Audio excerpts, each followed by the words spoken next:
Welcome back to Mr. Duo. Let's learn English with a fun new story. Mommy, my tummy feels funny. Get some rest, sweetie. You'll feel better soon. Mommy, it really hurts. Oh, sweetie, where does it hurt? She's very hot. She has a fever. We need to take her to the hospital, right now. I'm scared, Daddy. Hold on, Lily. We're almost there. Be brave. Please, help my little girl. Don't worry. We will take good care of her. Does it hurt here, Lily?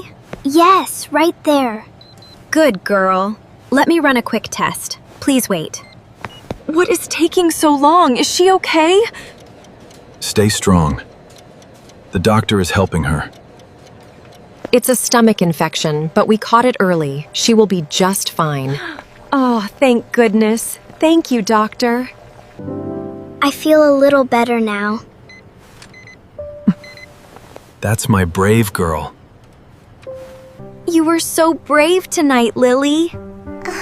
The doctor helped me. I'm not scared anymore.